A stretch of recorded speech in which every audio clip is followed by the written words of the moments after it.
Instagram dan Facebook. Baik, selanjutnya kita persilakan Kak Rizal jawab. Assalamualaikum warahmatullahi wabarakatuh. Waalaikumsalam warahmatullahi wabarakatuh.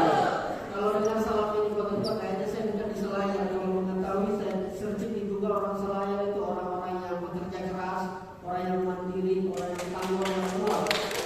Kalau begitu mandi di kolam airnya hangat, lebih hangat ketika pagi. Karena salahnya belum semangat, kita ulangi sekali lagi. Cakep. Assalamualaikum warahmatullahi wabarakatuh.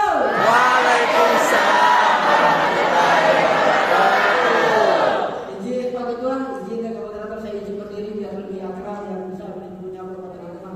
Sekali lagi kita berikan aplaus dulu buat kita Alhamdulillah wa syukurillah la haula wala quwwata illa billah. Asyhadu an la ilaha illallah wa asyhadu anna Muhammadar Rasulullah. Allahumma shalli ala sayyidina Muhammad wa ala ali sayyidina Muhammad. Selamat pagi menjelang siang, salam sejahtera buat kita semua dan salam sehat. Teman-teman sekalian, sebuah kebanggaan, sebuah hal yang istimewa. Saya kira ini adalah momen yang saya tidak bisa lupakan sepanjang tahun 2022 karena saya bisa hadir di satu-satunya kabupaten yang belum pernah saya injak sama sekali. Dan hari ini saya ada di Tanah Doang, Kepulauan Selayar, bertemu dengan kita. Senang sekali, apresiasi, penghargaan setinggi-tingginya kepada Himpunan Pengusaha Muda Indonesia Kepulauan Selayar yang dipimpin, yang dikomandoi oleh kakak kita Muhammad Aksar Ramadan. Kita berikan aplaus buat beliau, luar biasa. Banyak sekali sebenarnya momentum saya bisa datang ke Selayar, hampir 2-3 kali momen. Tetapi ternyata yang bisa membawa kita Allah takdirkan inilah yang kemudian saya bisa injakkan kaki dan bertemu kita semua yang selama ini di media sosial kita japri-japrian, kita DM-DM-an ya, kita saling komentar-komentar dan berbagai macam konten dan kita bisa ketemu di kesempatan ini. Oleh karena itu tidak ada salahnya memberikan aplaus yang paling meriah aplaus itu semua. Nah, kakak-kakak sekalian, ini berbicara tentang workshop digital entrepreneur. Sebelum saya berbicara jauh, ada pepatah Melayu mengatakan tak kenal maka tak sayang, tak sayang maka tak cinta, tak cinta maka tak Kenal. tak aruf, tak cinta maka tak kancing. Ya. Oleh karena itu izinkan saya perkenalkan diri walaupun tadi kakak Moderator sudah panjang lebar menyampaikan seperti apa ini bentuk sederhananya. Ya. Oke. Ya. Oke. Ini nama lengkap saya Muhammad Rijal Jabar SS MSc. SS itu sarjana sastra, lebih tepatnya sastra Inggris. Walaupun banyak orang yang melakukan dosen karena mungkin melihat untuk infrastruktur bukan dan cocok sastra Inggris. Tetapi saya mau sampaikan di sini I was English Department student from University Harvard. Dari situlah kemudian saya dari sastra Inggris, SS. saya dapat beasiswa dari Kementerian Pendidikan dan Kebudayaan. Waktu itu rektornya Prof. Idrus Patanusi. Prof. Idrus bilang, Rijal, kamu tidak boleh keluar dari UNHAS, harus mengabdi di kampus, harus mengabdi di UNHAS. Karena saya bekerja komunitas, saya bikin UKM, namanya Unit Kegiatan Mahasiswa Komunitas Pantun. Saya bekerja di bidang teater, sastra, dan juga seni kreatif. Tetapi waktu itu alhamdulillah dikasih beasiswa dan saya lulus se Indonesia. Kali itu diperuntukkan se Indonesia. Alhamdulillah nama beasiswanya kalau ada orang dikti atau ada orang pendidikan masuk yang namanya BU, beasiswa unggulan, di mana beasiswa itu diperuntukkan orang-orang yang memiliki prestasi dan juga memiliki karya yang berapa. Alhamdulillah loloskan. Ambil program studi namanya IELTS, apa itu English Language Studies, fokus ke bahasa, pertama bahasa Inggris.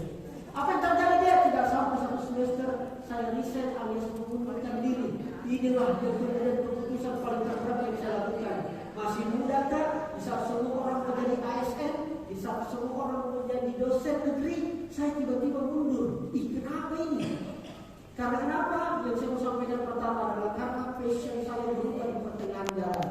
Berhenti setelah itu, alhamdulillah dikasih lagi beasiswa dari Kemenpora, ya melalui program studi, program pengembangan wilayah atau konsentrasi di bidang manajemen kepemimpinan waktu itu. Itulah kenapa titelnya MSI, artinya masih seperti itu. Ada yang bilang juga Bu, master segala ilmu, tapi yang benar adalah Magister of Science dan saya konsentrasinya di bidang 4 hal, yaitu leadership, entrepreneur, community, dan creativity. Alhamdulillah. CPT itu artinya Certified Professional Trainer, yang alhamdulillah dari 2012 banyak sekolah, banyak guru-guru tadi undang saya ke sekolah, ajar guru-guru bagaimana cara mengajar, mentransformasikan nilai pendidikan. Tapi karena kita ini orang lebih masih risih, mau kalau ada kita mau sampaikan ke orang tidak ada ilmu tak. Akhirnya saya tahan-tahan nanti 2019 akhir sampai 2020 awal saya ke Jakarta pergi sekolah.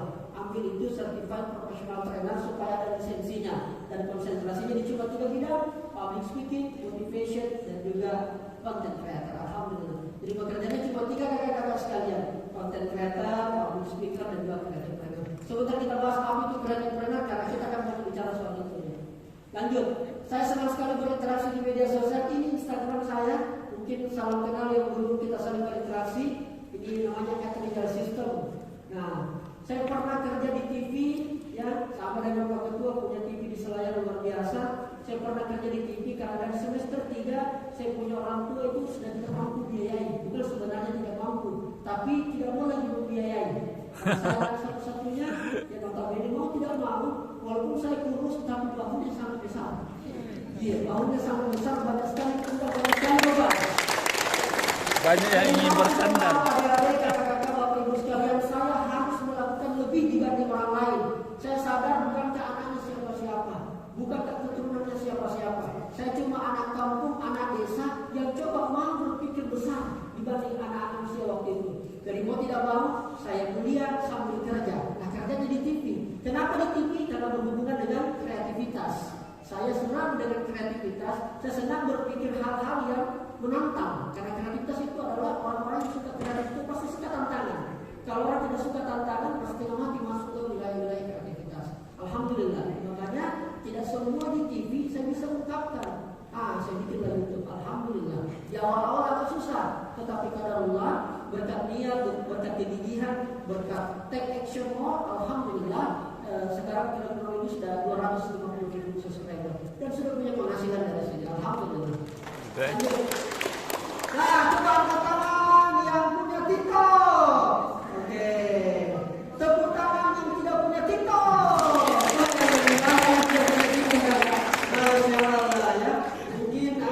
Generasi yang mungkin di sini yang tadi kita lihat bukan generasi yang kamu ya aja. Generasi ini. Atau mungkin yang tepuk tangan tadi tidak suka selera. Kakak-kakak sekalian, saya juga TikTokers. Alhamdulillah saya download TikTok 1 Januari 2021 gara-gara ada anak sekolah dari SMA yang ada di Kabupaten Bandung tegur saya. Tapi jauh, kenapa gini? Pelan-pelan begini. Di mana TikTok kakak? Kenapa? Banyak konten yang diupload yang dari Instagram, dari YouTube diupload di TikTok, tapi bukan kita yang upload. Saya bilang tidak apa-apa Ji, karena aku baik yang diupload dan tidak bisa begitu kak. Karena kalau bukan kita kan nanti orang kiranya aku kita itu. Nanti dari aku itu mungkin bisa terjadi penipuan, bisa terjadi macam-macam. Saya bilang minta maaf tadi, saya ini lagi normal. Lagi normal. Kalau saya buka TikTok itu banyak laki-laki saya itu berbincang. Baru dibuka TikTok dan itu langsung sebenarnya mau ada terlalu aja dosa nanti kalau saya di TikTok. Ternyata teguran anak SMA itu menyadarkan saya bahwa Rijal terlalu dekat sama ibu, kurang jauh dengan Rijal. Ternyata di TikTok banyak sekali yang mengedukasi, banyak sekali yang menginspirasi di tengah-tengah pada konten-konten hiburan. Akhirnya saya putuskan 1 Januari 2021 saya download TikTok. Waktu itu 7 konten terbaik di Instagram saya upload ulang di TikTok. Yang viralnya di Indonesia, bukan hanya di Makassar, bukan hanya di Sulsel. Alhamdulillah dari Januari, Februari, dan Maret saya upload ulang 7 konten terbaik itu. Alhamdulillah tidak ada yang nonton. Tidak ada yang nonton. Sudah apa masalahnya ini? Apa masalahnya? Setelah itu saya riset. Oh ternyata memang dari 3 bulan itu Rijal Jamal bodoh, baga-baga, buntu, beleng-beleng. Apa itu dek? Tidak belajar kak. Saya anggap TikTok sama dengan Facebook, saya anggap TikTok sama dengan YouTube, sama dengan Instagram. Ini sih bicara fondasi channel dulu kakak karena kita bicara digital nanti ke depan. Akhirnya Saya riset. Saya 5 hari saya tuangkan waktuku hanya untuk belajar TikTok. Alhamdulillah, apa yang terjadi? Awalnya followers dari 29 orang, itu pun 10 orang saya punya anggota dengan teman-teman itu lagi diancam lagi. Sama yang terjadi teman-teman 29 orang. Followers penonton paling tinggi hanya 49 views setiap konten. Kadarullah, saya punya keresahan sama perempuan, baik yang belum menikah maupun yang sudah menikah. Ketemu saya 21 April, hari Kartini, hari lebarannya perempuan. Saya bikin konten selama 1 menit, nanti kalau ada waktu boleh kita nonton. Alhamdulillah, saya upload jam 1 siang, saya lihat lagi jam 10 pagi besoknya, dari 29 followers menjadi 101.000 followers. Dari 49 penonton menjadi 1.500.000 penonton. Luar biasa. Apa poinnya? Kalau kita mau riset, mau belajar peka dengan keadaan dan memang punya kekuatan dan niat yang besar di situ, alhamdulillah. Dan tidak perlu saya goyang-goyang, tidak perlu saya selebel, tidak perlu tidak perlu. Alhamdulillah saya bisa juga tembus gitu ya. Oke. Nah, selanjutnya sebelum saya lanjut, kalau biasanya Pak Dewan di kantor DPR ada namanya tata tertib, tatip persidangan ya, ada tata tertib lah. Sama, sebelum kita mulai, kita tata tertib dulu, bikin aturan main dulu supaya nanti kita sama-sama kehadiran saya di Selayar betul-betul bisa membawa mereka membawa manfaat, dan kehadirannya adik-adik di sini juga, kakak-kakak, bapak ibu semuanya bisa juga bermanfaat. Nah, ada beberapa aturan yang harus kita sepakati ya. Oke, gak apa-apa ya kita bikin aturan ya. Oke, yang pertama adalah apa yang pertama? Gembira. Selama acara berlangsung ini workshop digital entrepreneur, kita harus merasa gembira.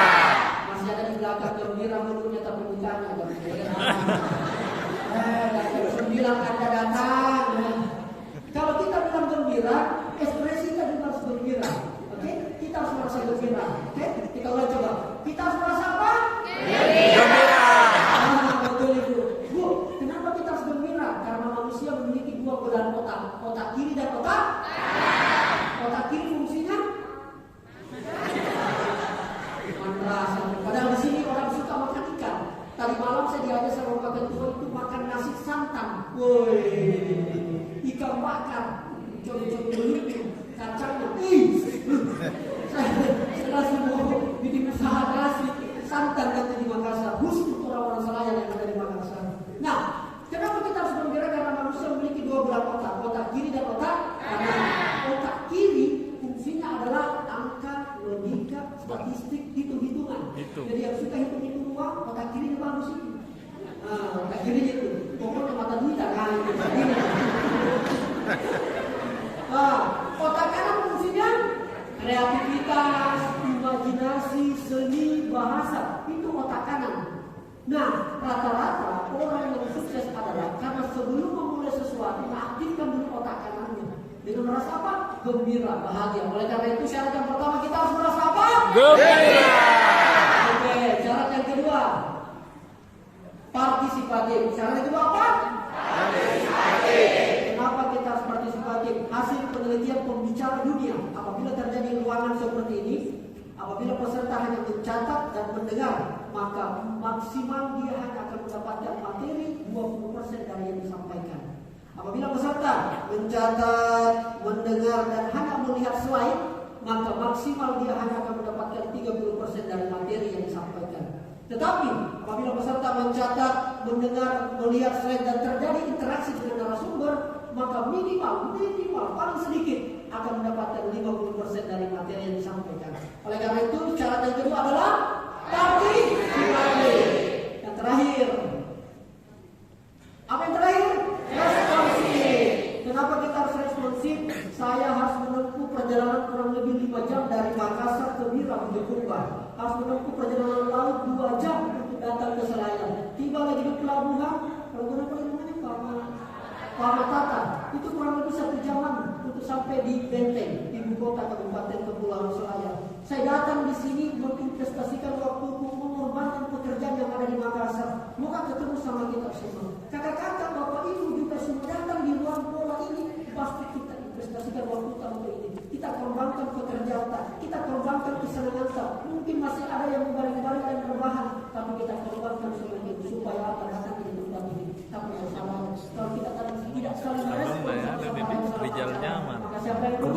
kita semua. Oleh karena itu syarat yang ketiga apa? Responsif. Tepuk tangan. Tepuk tangan. Mana suaranya bersuara. Angkat kaki pulang semua. Oke, oleh karena itu yang pertama adalah Gembira. dan yang ketiga Responsif.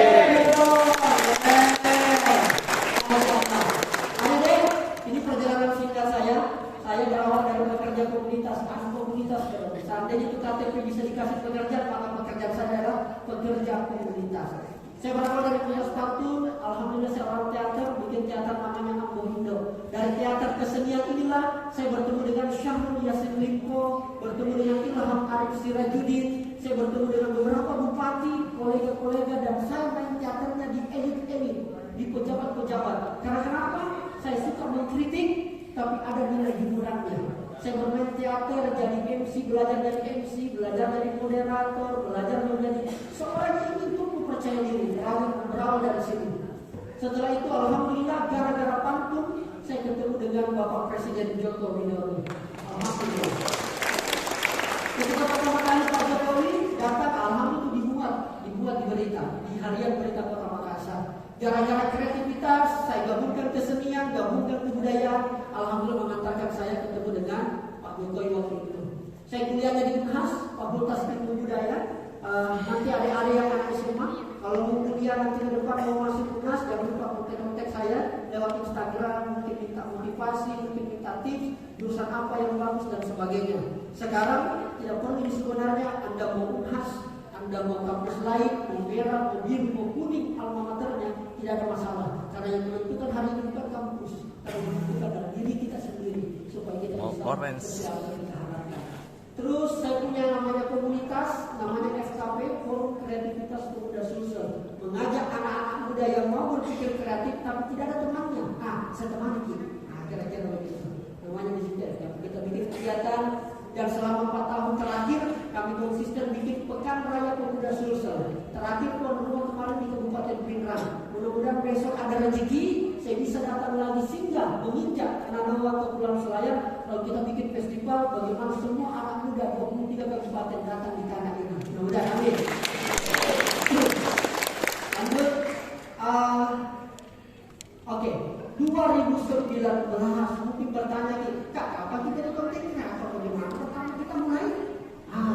Saya pertama mulai 2019. Kenapa terlalu lama, Kak? Karena saya tidak ingin memulai sesuatu kalau belum cukup ilmu. Itu prinsip saya. Tidak mau memulai sesuatu, tidak mau melangkah kalau tidak ada ilmu. Hari ini ada ratusan pasang mata di ruangan ini yang coba untuk menyerap ilmu, yang menyerap pengetahuan. Bukan rijal yang paling hebat, bukan rijal yang paling jago. Selain karena Allah mudahkan saya menyerap ilmunya, yang paling penting karena kemauan besar datang di sini. Itu yang paling penting. 2019 baru beranikan diri. Jenis konten saya ya tidak seperti yang Atta Halilintar, tidak seperti Jibai Wong, tidak gitu. Alhamdulillah. Akhirnya 2020 mendapatkan silver play button. Alhamdulillah mencapai 100.000 subscribers. Alhamdulillah. Saya merasakan keuntungan dari YouTube itu ketika 2.000 subscribers sudah dapat. Ternyata ada uang jadi enak. Alhamdulillah waktu itu dapat penghasilan dari YouTube Pak Ketua. Lama-lama alhamdulillah konsisten sampai hari ini. Lanjut. Dan saya telah banyak berkolaborasi dengan kepala daerah. Sayangnya Pak Bupati dan Wakil Bupati saya lagi tidak ada di tempat. Padahal pengen sekali saya berkolaborasi dengan beliau. Ini beberapa bupati yang kami sudah ada kerjasama. Pak Rempade, Gio, Pak Lopo, Maros, Bantai, macam-macam. Ada tokoh-tokoh dan politisi. Ini tadi yang disinggung oleh kakak moderator. Tiba-tiba nobody knows. Tidak ada yang sangka. Tiba-tiba saya dapat WA dan dapat telepon dari Kementerian Hukum dan HAM Sulawesi Selatan. Katanya ada undangan saya ke Jakarta untuk diberikan penghargaan. Kenapa? Karena beberapa konten yang saya bikin berhubungan dengan hukum dan HAM. Padahal saya bukan orang hukum. Tetapi karena alhamdulillah saya punya kemampuan public speaking yang cukup untuk kemudian mendeliver nilai-nilai hukum itu. Ada mula saya diberikan langsung oleh Pak Menteri. Pak Menteri Yasona Lawli, ada 7 orang diberikan penghargaan dan 1 di konten kreator di situ. Siapa itu yang sedang berbicara di depan? Alhamdulillah. Supaya percaya kita tidak pikirkan anak-anak, coba kita lihat video ini. Sebab kita anggap kembali baru itu. Coba. Rijal Jamal dari Kantor Wilayah Kementerian Hukum dan HAM Sulawesi Selatan. Ayo, dikasih pengajaran Pak Menteri bilang, apa dulu? Setelah kita baca sama baik, oh kamu yang YouTuber ya? Iya, saya dari Makassar. Kira-kira gitu, alhamdulillah. Oke, selanjutnya kita sudah siap ini bicara digital entrepreneur, sudah siap? Siap. Baik, kita kalau begitu saatnya kita mulai. Ayo, ready? Baik, kakak-kakak sekalian, kita bicara tentang digital entrepreneur. Tapi saya mau dengar dulu suaranya. Boleh semua berdiri dulu? Boleh kita semua berdiri dulu, kakak-kakak sekalian? Boleh kita ikuti kata-kata saya. Hari ini. Untuk mana? Hari ini. Hari ini Saya datang. Untuk berubah. untuk berubah, Untuk sukses. untuk sukses, Mau jadi pengusaha. mau jadi pengusaha Di bidang digital.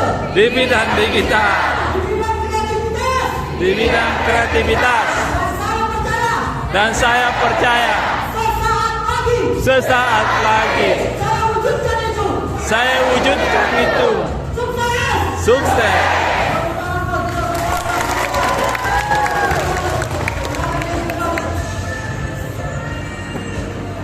Akan ada banyak air mata di ruangan ini. Akan banyak senyum di ruangan ini. Akan banyak semangat yang akan hadir dari ruangan ini.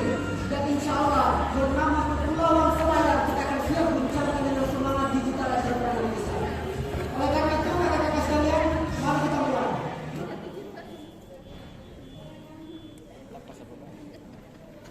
Oke. Kakak-kakak sekalian, saya mau bicara begini. Ini juga sekaligus pesan buat Pak Ketua. Sekarang adik-adik, kakak-kakak, bapak ibu tahu, peserta, berkumpul, tapi Raja. Sekarang ada namanya era disrupsi. Apa itu era disrupsi? Era yang dimana banyak digantikan. Contoh, dulu kalau kita mau membayar masih pakai uang cash. Dulu. Sekarang hampir uang cash bulan hilang. Terakhir kemarin rilis Gubernur Bank Indonesia bahwa akan ada uang digital yang akan rilis tahun depan. Bayangkan ini. Dulu saya masih ingat ketika di Makassar, mau pertama kali orang masuk bandara, dibuka tali pinggang, dibuka jam tangan, dibuka topi, dibuka jaket untuk sebelum masuk orang bandara. Apa yang terjadi? Anak Makassar tidak terbiasa dengan begitu. Kenapa kata begitu? Kita harus buka lagi ini apa segala macam. Tiba-tiba fenomena kedua. Waktu jalan tol di Makassar, orang biasa bayar tol pakai uang. Tiba-tiba berubah menjadi menggunakan kartu yang namanya e-tol atau e-money. Itu. Tidak perlu lagi. Bahkan ke depan nanti di beda mobil tinggal lewat saja. Nanti di screen di Indonesia pakai kamera plat mobilnya. Langsung terbayar sendiri. Jadi lewat mobil langsung habis saldonya. Begitu kan tidak? Kata begitu. Itu namanya era e-money tol. Pakai yang namanya artificial intelligence atau kecerdasan buatan. Bayangkan gitu. Waktu itu karena saya orang Bode, banyak sekali temanku supir Panther, supir Avanza itu kemudian protes. Bahkan banyak terjadi penumpukan mobil di tol. Kenapa? Tidak mengetahui bahwa sekarang bayar tol itu orang kita bukan pakai uang. Protes segala macam. Apa yang saya bilang? Bahwa ternyata perubahan memang pertama harus dipaksakan. Tidak ada perubahan kalau tidak dipaksa diri.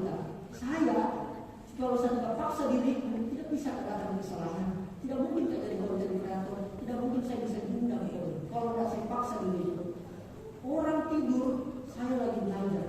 Orang belajar, saya pergi bermain, menikmati. Begitu cara-cara kerja kita. Karena untuk menghadapi yang namanya era disrupsi, era yang banyak itu digantikan ini. Bahkan di Jepang sudah yang terjadi namanya manusia hampir tidak akan dimana. Karena yang menjalankan semua sistem adalah robot. Era disrupsi.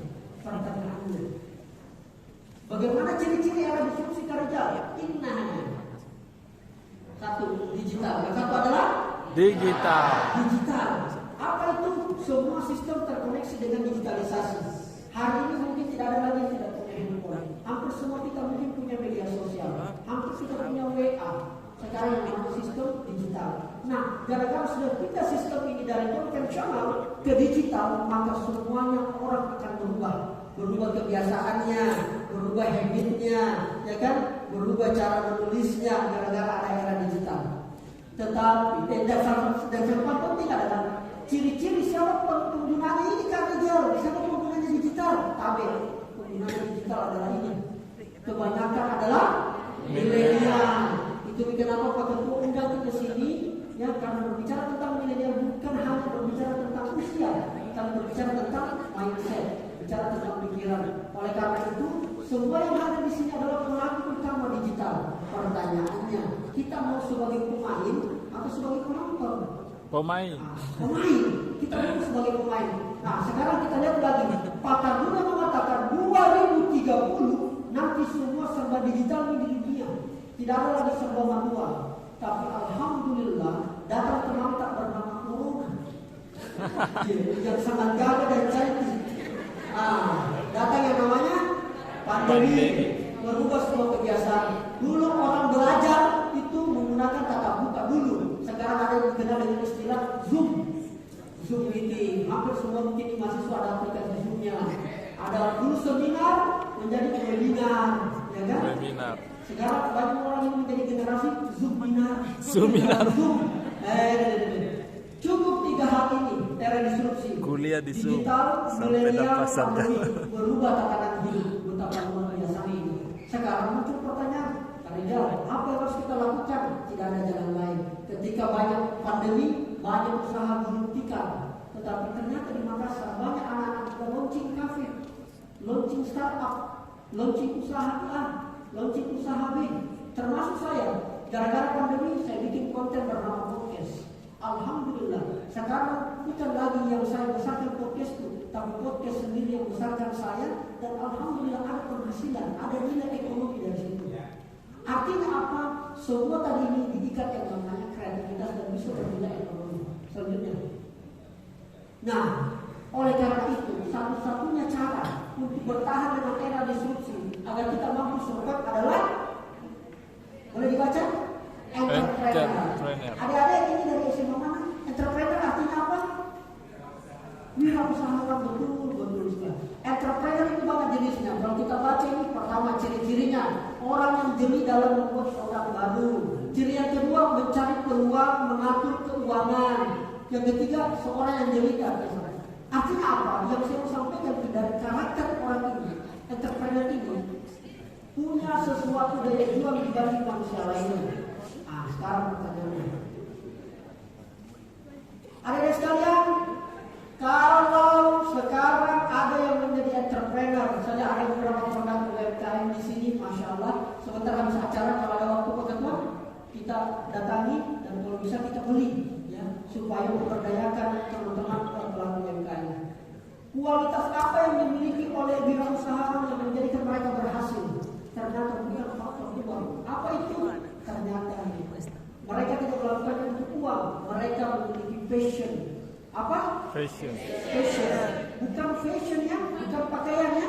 Passion. Ya, orang bilang, saya memiliki fashion untuk maju, maju. Pakaian apa bilang apa ini untuk maju? Ya, tapi passion, ya. Passion. Apa itu passion kan? Nanti kita jelaskan secara detail. Ternyata begitu, rata-rata orang yang berwirausaha sukses karena kita hanya semata-mata mencari uang, tetapi yang lebih daripada itu adalah memiliki passion dalam diri ini. Lanjut. Passion adalah bahan bakar.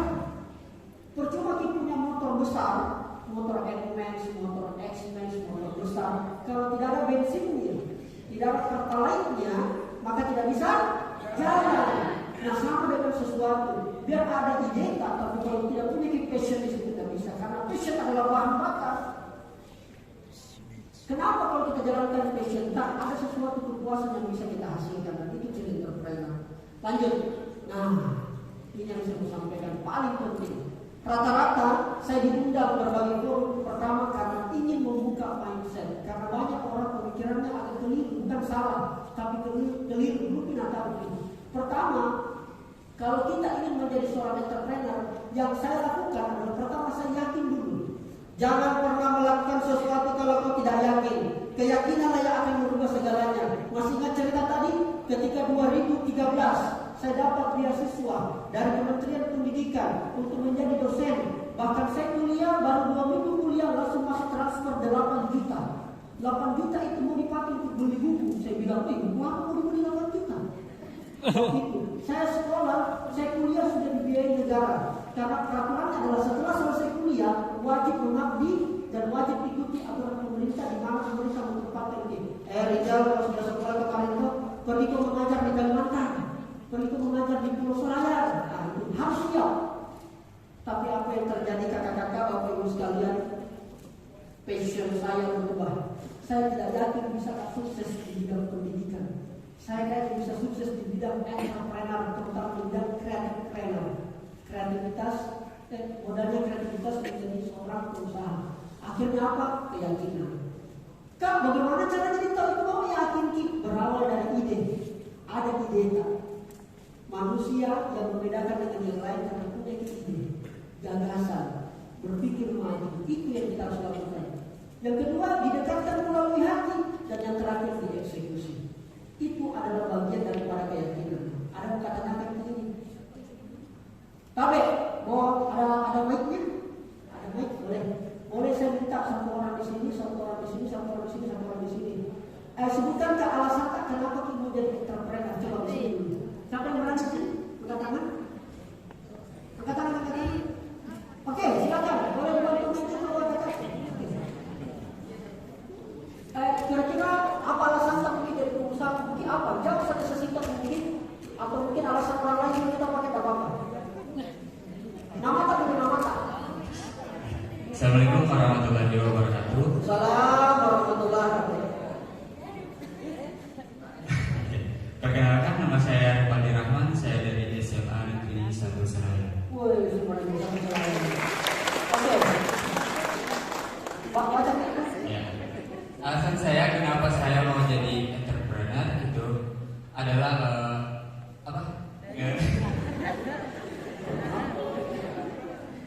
kita bisa bekerja Satu bukan kata hanya bekerja saya. keras, Saya tapi mau jadi bisa kaya. bekerja cerdas, di mana kita bisa memanfaatkan waktu luang untuk memulai usaha-usaha tanpa mempengaruhi atau memengaruhi sekolah atau kegiatan sehari-hari kita. Baik, luar biasa beri tangan. Saya teman yang bisa berkelaya. Dan di sini siapa yang mewakili di kelompok ini? Siapa yang mewakili? Kenapa saya menjadi entrepreneur? Apa alasan kamu menjadi pengusaha? Satu orang di sini. Ibu-ibu, tingkap hidup. Oke, ada?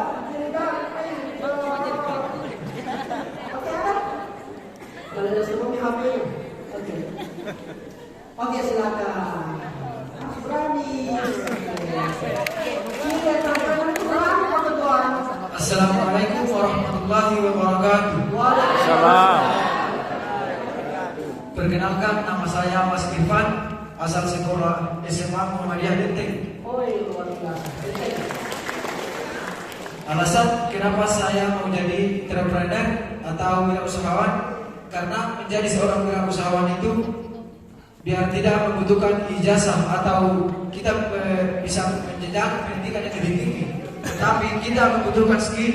Bagaimana cara kita agar bisa menjadi wirausahawan yang sangat baik, dan itu membutuhkan kerja keras dan usaha agar menghasilkan hasil yang lebih baik. Wow. Terima kasih. Assalamualaikum.